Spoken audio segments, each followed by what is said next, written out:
Oui, il est possible de soutenir la repousse des cheveux sans utiliser de minoxidil, à condition d'avoir une approche complète et globale qui, selon moi, repose sur 4 piliers validés par la science. Le premier principe, c'est de stimuler la croissance autrement. Si tu décides de ne pas utiliser de minoxidil, il est impératif de le remplacer le minoxidil par des actifs qui permettent aussi de relancer l'activité au niveau des follicules. Certains sérums sont reconnu pour prolonger la phase de croissance et activer la microcirculation au niveau du cuir chevelu, avec des ingrédients comme la caféine, le capixyl, redensyl, aminexyl ou bien le bécapyl. Et c'est ces ingrédients-là qui vont prendre le relais et qui vont envoyer un signal de croissance au cuir chevelu. Deuxième pilier, contrôler la DHT. Sans cette étape, malheureusement, tu vas réussir à prolonger la phase de croissance de tes cheveux, mais tes cheveux ne vont pas retrouver en densité.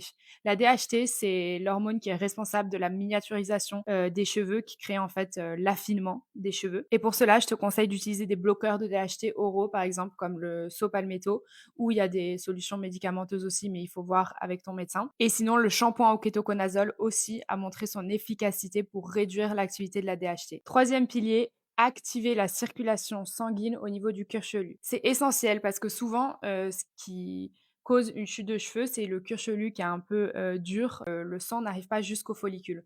Donc, c'est très important de restimuler la circulation. Pourquoi? Parce que le sang apporte des nutriments et de l'oxygène aux cheveux et c'est ça qui permet de booster leur croissance. Et donc, à domicile, moi, ce que je te conseille, c'est un dermaroller ou un dermastimp. Les deux sont tout aussi efficaces. Ou sinon, un sérum aussi qui est bien concentré pour stimuler la microcirculation. Quatrième pilier, préserver la fibre. La repousse ne sert à rien si les longueurs continuent à se casser parce que du coup, ça ne pousse jamais. Et pour ça, je vous conseille d'utiliser des compléments alimentaires avec des vitamines, des minéraux qui viennent vraiment nourrir les cheveux et leurs fibres, mais aussi d'utiliser des masques, des soins réparateurs pour vraiment venir aussi réparer la fibre. Va t'abonner pour plus de conseils capillaires.